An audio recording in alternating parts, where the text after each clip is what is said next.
Brought to you by My 11 Circle. Win first prize SUV car every day. Download the app now. चलिए जी, good evening. और पता नहीं इतनी good evening तो नहीं थी, लेकिन फिर भी मैं इस वक्त पर्थ स्टेडियम के ठीक बाहर हूं। मायूस फैंस भी हैं मेरे साथ, ज्यादातर जो हैं इंडियन फैंस हैं, मायूस हैं। हालांकि इनमें से सबको ये लगता है कि इस हार से कुछ निकल कर आएगा और शायद सबक लेकर भारत की टीम आगे आने वाले मैचों में और बेहतर करेगी। मेरे साथ प्रज्ञान ओझा रहेंगे दिल्ली से, लेकिन सनी भाई ठीक मैदान के बाहर मेरे साथ हैं। और आज भारत की शिकस्त हुई, हार हुई। हालांकि रन नहीं थे, 133 रन थे। 133 रन बहुत ज्यादा होते नहीं।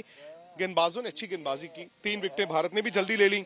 उसके बाद एक पार्टनरशिप हुई, लेकिन वो कैच जो विराट के हाथ से फिसला, एक आसान कैच और एक आसान रनआउट जो रोहित शर्मा के हाथ से निकला, शायद वो टर्निंग पॉइंट हो गया। फिर भी भारत आखिरी ओवर तक ले गया, लेकिन आखिरी ओवर में जाकर उसी टीम की जीत हुई जो शायद इस जीत को ज्यादा डिजर्व करती थी, यानी कि साउथ अफ्रीका।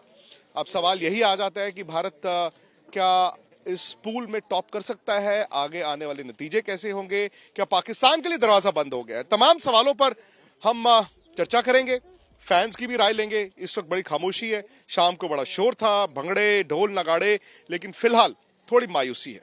सनी भाई, शुरुआत आप ही से, क्योंकि दोपहर को जब हमारी आपकी मुलाकात हुई थी, शाम को हमारी आपकी मुलाकात हुई थी, तो उम्मीदें ज्यादा थी। उम्मीदें ये थी कि 2 टीमें आमने सामने होंगी, 2 चैंपियन टीमें होंगी। हाँ, ये कंडीशंस यहां पर इतनी आसान नहीं थी और कंडीशंस हम जानते थे डिक्टेट करेंगी दोनों टीमों के खेल को, लेकिन ये नहीं सोचा था कि भारत की बल्लेबाजी इस तरह कोलैप्स हो जाएगी।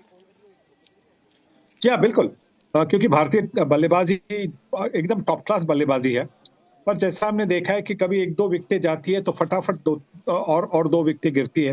एक साझेदारी की जरूरत होती थी, वो साझेदारी हमें नहीं मिली और इसी की वजह से सिर्फ 133 रन कर पाए। अगर हम 150 करते तो फिर शायद ये रिजल्ट कुछ अलग होता।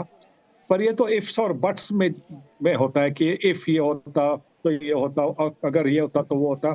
पर मुझे लगता है कि आज थोड़ी से पिच की वजह से हमारे बल्लेबाज कुछ कर नहीं पाए, क्योंकि पिच में काफी बाउंस भी था। बाउंस की वजह से बल्लेबाज आउट भी हुए। हुक शॉट खेलने के लिए गए, वो जो पुल शॉट खेलने के लिए गए, गाइड करने के लिए गए। तो मुझे लगता है कि वो पिच ने उनको उनकी विकेट, पिच के कारण उनकी विकेट गई। लेकिन सिने भाई, ये तो एंटिसिपेशन थी ना, क्योंकि हमने पाकिस्तान जिम्बाब्वे का मैच भी देखा था, तो विकेट को बहुत ज्यादा अलग नहीं था।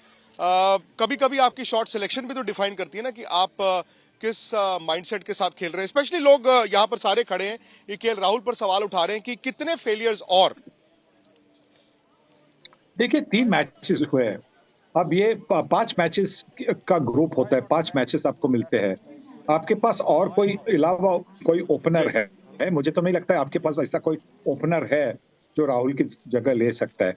तो हमको उसके साथ नहीं थोड़ा सा लेकर आए धीरज ओपनर। दिखाना चाहिए, पेशेंस दिखाना चाहिए, क्योंकि हम जानते हैं कि जब वो लय में आते तो कितनी अच्छी बल्लेबाजी करते हैं।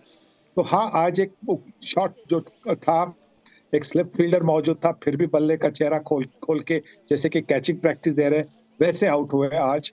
तो हाँ, मुझे लगता है कि ये एक मानसिक रूप से उनके साथ किसी को बैठकर उनको बोलना चाहिए।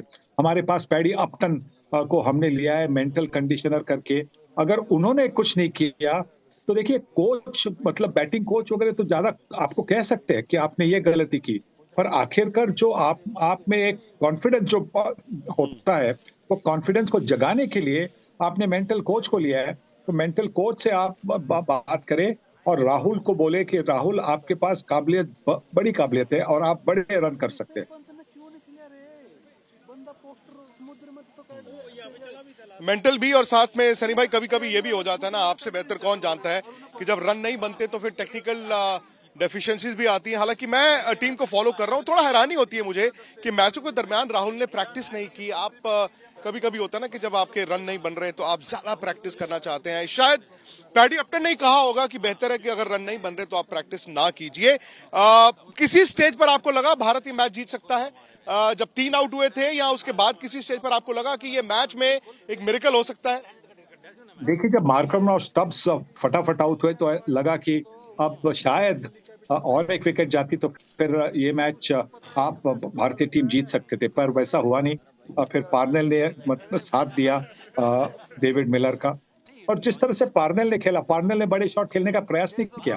पार्नेल अपने स्ट्राइक डेविड मिलर को देना चाह रहे थे, और वैसी एक मतलब अवेयरनेस, सिचुएशन अवेयरनेस होनी चाहिए, और वो पार्नेल ने दिखाई।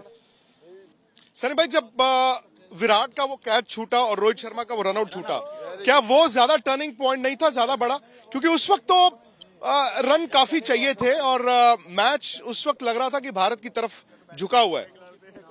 नहीं, मैंने कहा कि क्रिकेट में होता ही है, कैच कभी कभी ड्रॉप होते हैं, रनआउट के चांस मिस हो जाते हैं। सो एक आधी, जैसे कि हम किसी एक पर एक को दोषी नहीं ठहरा सकते, पर क्रिकेट में होता है कि जब कभी आपके साथ नसीब नहीं होता तो फिर ऐसा हो सकता है।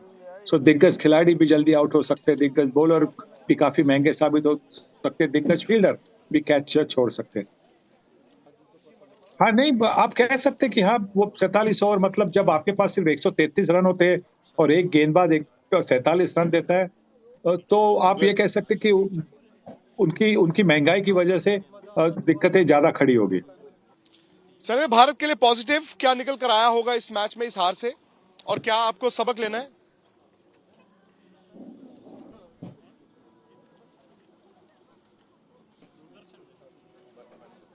शायद सनी भाई तक आवाज नहीं जा रही। प्रज्ञान, यही सवाल आपसे। पॉजिटिव ये है कि इतना कम टोटल होने के बावजूद भी हम आखिरी तक गेम लेके चले, तो कप्तानी और गेंदबाजी बहुत अच्छी हुई है। मैं मानता हूँ एक चीज़ जो अश्विन कर सकते हैं वो ये है कि वो इनिशियली जब उनको थोड़ा एग्रेसिव बॉलिंग करनी थी विकेट लेने के लिए, वहाँ पे थोड़ा इकोनॉमिकल बॉलिंग करने गए, और बाद में जो ओवर उन्हें दिया गया था, मुझे लगता है रोहित शर्मा ने शायद ये कहा होगा कि ये जो ओवर है आपको दिया जा रहा है 17th ओवर, वो थोड़ा सा आप ना कम रन दे के निकालिए, तो वहाँ पे शायद वो थोड़ा सा विकेट लेने की कोशिश कर रहे थे। तो वो एक चीज़ अगर अश्विन ध्यान दे, क्योंकि वो इतने एक्सपीरियंस क्रिकेटर है और उनको इसीलिए खिलाया जा रहा है क्योंकि उनका एक्सपीरियंस जो है विकेट लेने का वो काम को आए, तो वो कहीं ना कहीं ज़रूर सोचेंगे। और दूसरी बात, दिनेश कार्तिक, वो उनको जो इतने समय से उनको टीम में रखा गया, उनको बैकिंग किया जा रहा है, इंडियन मैनेजमेंट ने बैक किया, उनको मौका दिया फिर से, तो वो उनको सोचना पड़ेगा कि ये जो मैचेस है ना, यहाँ पे उनकी कंट्रीब्यूशन होनी चाहिए, क्योंकि यहाँ पे सबसे ज़्यादा ज़रूरत पड़ती है ऐसे मैचों में। जब रोहित शर्मा रन बना रहे हो, जब विराट कोहली रन बना रहे हो, तो तब शायद आपका रोल इतना इम्पॉर्टेंट नहीं होता है, लेकिन ये मैचेस में आपका जो एक्सपीरियंस है वो बड़ा महत्व रखता है, क्योंकि यहाँ अगर आप वहाँ पे वो शॉट नहीं खेलते और सूर्य के साथ ठहरते, तो मुझे लगता है वो पार्टनरशिप अगर और 10, 15, 20 रन और बढ़ जाती, तो कहीं ना कहीं वो मैच डिफाइनिंग नॉक हो जाती, डिफाइनिंग पार्टनरशिप हो जाती। तो ये थोड़े चीज हैं जहाँ पे शायद भारतीय दल ध्यान देगी। सही बात है। और प्रज्ञान, ये हकीकत है कि दिनेश कार्तिक को टीम में इसलिए लेकर आया गया था क्योंकि उनकी गेम अवेयरनेस की बड़ी तारीफ हुई थी, लेकिन वो पाकिस्तान का डिसमिसल और आज का डिसमिसल समहाउ शायद ये बयान कर रहा है कि वो कॉन्फिडेंस यहाँ पर वर्ल्ड कप में उनका नहीं दिख रहा है। सनी भाई, जब आप एक टूर्नामेंट प्लान करते हैं, जाहिर तौर पर आप खिलाड़ियों को प्लान करते हैं, आप सिचुएशंस को प्लान करते हैं। मुझे नहीं पता कि कौन कौन से खिलाड़ी आपको लगता है कि फिलहाल उस सिचुएशन में फिट नहीं हो रहे, लेकिन वर्ल्ड कप के दरमियान, while the world cup is on, जब कैंपेन चल रहा हो, क्या उस वक्त चेंजेस करना मुनासिब होता है? क्या फॉर एग्जाम्पल दिनेश कार्तिक की बात हो रही है, या अश्विन की बात हो रही है, या राहुल की बात हो रही है, या किसी और खिलाड़ी की बात हो, क्या आप Midway through the tournament changes करना पसंद करेंगे? होलसेल चेंजेस नहीं, एक आधा चेंज करना, जैसे कि आज दीपक हुडा को आपने ले लिया अक्षर पटेल की जगह पर, वो सफल नहीं हुए, तो एक आधा चेंज ठीक हो सकता है। और जैसे कि मैंने पहले भी कहा था, नेदरलैंड्स के खिलाफ क्योंकि वो लेग स्पिन बॉलिंग ज्यादा नहीं खेलते, चहल को खिलाना था। अगर चहल ने वहां पे विकेटें लेते तो फिर उनका कॉन्फिडेंस आगे के मैचेस के लिए भी होता। तो ये अभी आगे वाली जो मैच है बांग्लादेश के खिलाफ, वो बड़ी अहम मैच अभी बनती है, क्योंकि जो हमारी अगले रविवार को जो मैच है जिम्बाब्वे के खिलाफ, वो है मेलबर्न में। और मेलबर्न में आप जानते हैं कि मौसम कैसा है, कभी भी कुछ हो सकता है, आपकी मैच वॉश आउट भी हो सकती है। इसीलिए जो बांग्लादेश की मैच है उसमें अपनी सबसे मजबूत टीम को मैदान में उतरना होगा। और उसकी तैयारी शायद अगले मैच से करनी होगी। ये हकीकत है कि यूजी चहल बाहर इंतजार कर रहे हैं, शायद उधर ऋषभ पंत भी बाहर इंतजार कर रहे हैं। अब राहुल के लिए शायद आपके पास सब्स्टिट्यूट नहीं है, लेकिन वक्त बहुत ज्यादा नहीं है, लेकिन जैसे मौसम की आपने बात की सनी भाई, मौसम कभी भी किसी भी टीम का खेल बिगाड़ सकता है, ये आपको सोचना होगा। तेज गेंदबाजी लेकिन जबरदस्त रही है भारत की। बिल्कुल, बहुत बहुत अच्छी तेज तेज गेंदबाजी। जिस तरह से भुवनेश्वर कुमार और अर्शदीप सिंह ने आज पहले 5-6 ओवर किए, जहां पे गेंद को हिलाया, हवा में भी स्विंग किया, गिरने के बाद भी सीम किया, तो बहुत मजा आ गया वो देखकर, क्योंकि एकदम हाई क्लास से, एकदम ऊपर की क्लास की ये बॉलिंग थी।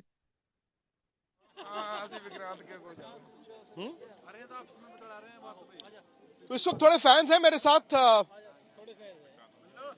आपका चेहरा लटका हुआ है यार। नहीं, एक मिनट।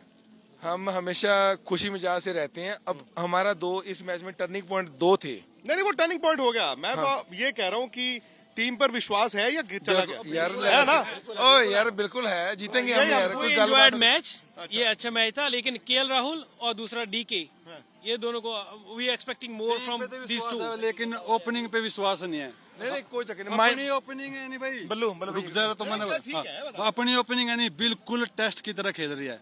अगर खेलना नहीं है जिस तरह पहलवान खेले कर नहीं दिखा और हमारी बिन्नी ऋषभ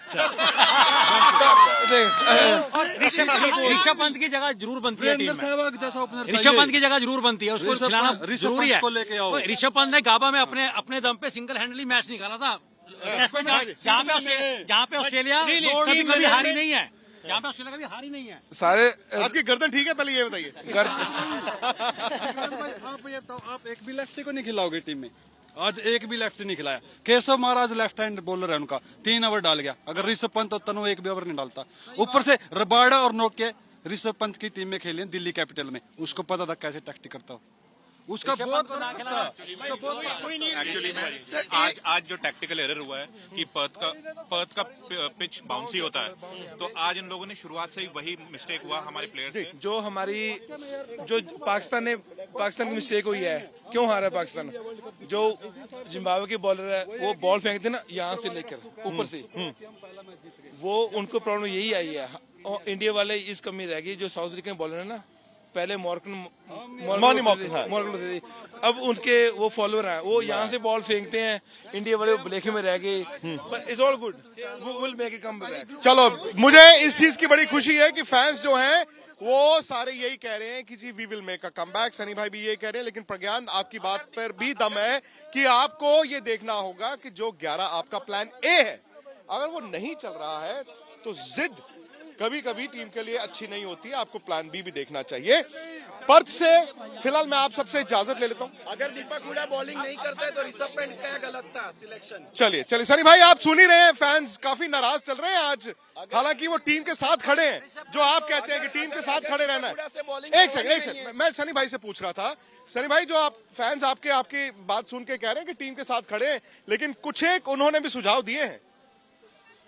जी बिल्कुल, सुझाव तो उनके हैं, तो बहुत अच्छे सुझाव भी है, क्योंकि जैसा आपने कहा, एक प्लान ए अगर सफल नहीं होता तो प्लान बी देखिए। और ये मैच जो अगली मैच है बांग्लादेश के खिलाफ, वो मैच हमें जीतनी है। उस मैच के लिए हम और एक अगर प्रयास करना है तो हम प्रयास ये भी कर सकते हैं कि हम ऋषभ पंत को टीम में लेकर उनको ओपनिंग कर सकते हैं, मतलब एक left hand right hand combination भी बन सकती है। और क्योंकि वहां के जो एडिलेड के जो साइड की बाउंड्रीज है वो छोटी बाउंड्रीज है, तो वहां पे ऋषभ पंत की जो बल्लेबाजी है वो काम आ सकती है।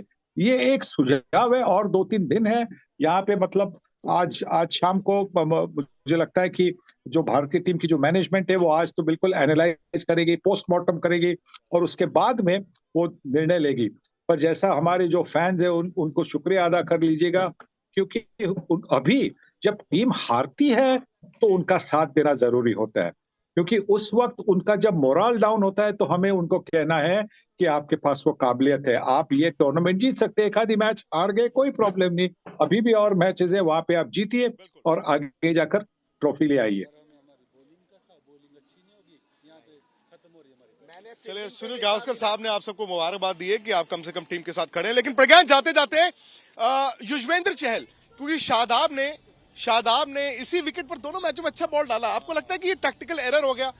यूसी चहल को खिलाना चाहिए था इस विकेट पे, एक्स्ट्रा बाउंस है, और आगे के लिए क्या उनको कंसिडर किया जाएगा, या डेफिनेटली बहुत को जानते हैं ये दरवाजा बंद ऐसे ही रहेगा? नहीं देखिए, यूजी चहल एक बहुत इंपॉर्टेंट मेंबर है टीम के। वो मैं इसलिए उनका फ़ैन हूँ क्योंकि वो बहुत एग्रेसिव बॉलिंग करता है और विकेट लेने का उनका माइंडसेट रहता है। जो पहला उनका गेम ए प्लान होता है ना, वो होता है विकेट लेने का। तो इसलिए मैं उनको बहुत लाइक करता हूँ। और T20 क्रिकेट में मैं जानता हूँ कि जो मिडिल ओवर में विकेट चटकाता है जो बॉलर, वो आपका मेन बॉलर होना चाहिए। पर देखिए, जैसे कप्तान और जो टीम मैनेजमेंट है वो शायद कुछ और तरीके से सोच रही है, शायद इसीलिए अश्विन को खिलाया। लेकिन अगर आप ऐसे देखें तो मेरे लिए हमेशा नंबर 1 बॉलर यूजी चहल रहेंगे, क्योंकि ऑस्ट्रेलिया में रिकॉर्ड अगर आप देखें तो लेग स्पिनर का बॉल वाला बहुत ज़्यादा रहता है, क्योंकि वो एक अलग डायमेंशन लाते हैं गेम में जो आपको विकेट लेके देती है। तो आप जैसे शादाब की बात कर रहे थे, लेग स्पिनर हमेशा विकेट लेके देते हैं आपको। मे भी एक्सपेंसिव हो सकते हैं कभी, लेकिन विकेट टेकिंग ऑप्शन बढ़ा देते हैं वो आपको। फूड फॉर थॉट अंग्रेजी की एक कहावत है ना, फूड फॉर थॉट। हम कह देते हैं, बोल देते हैं, लिख देते हैं, but actually food for thought. क्योंकि कभी कभी ना हार से अच्छा ही निकलता है। हमारे कई फैंस ने कहा अच्छा हो गया हार गए, हालांकि मैंने कहा भाई वर्ल्ड कप जीतने आए हो तो अच्छा कैसे हो गया हार के। लेकिन इस हार से अगर भारत सीखेगा तो आगे आने वाले मैचों में फायदा ही होगा। तो फिलहाल पर्थ से मुझे इजाजत दीजिए। इन तमाम फैंस की तरफ से सनी भाई को भी, प्रज्ञान को भी और आज तक के सारे दर्शकों को thank you very much. But sports तक को सब्सक्राइब कीजिए, स्पोर्ट्स तक ऐप को भी डाउनलोड कीजिए। जिस कप का है 15 साल से इंतजार, उसी वर्ल्ड कप के सफर में हम और आप रहेंगे एक साथ। वर्ल्ड कप T20 की एक्सक्लूसिव कवरेज सीधी ऑस्ट्रेलिया से मेरे साथ। जल्दी से YouTube पर स्पोर्ट्स तक को सब्सक्राइब कीजिए।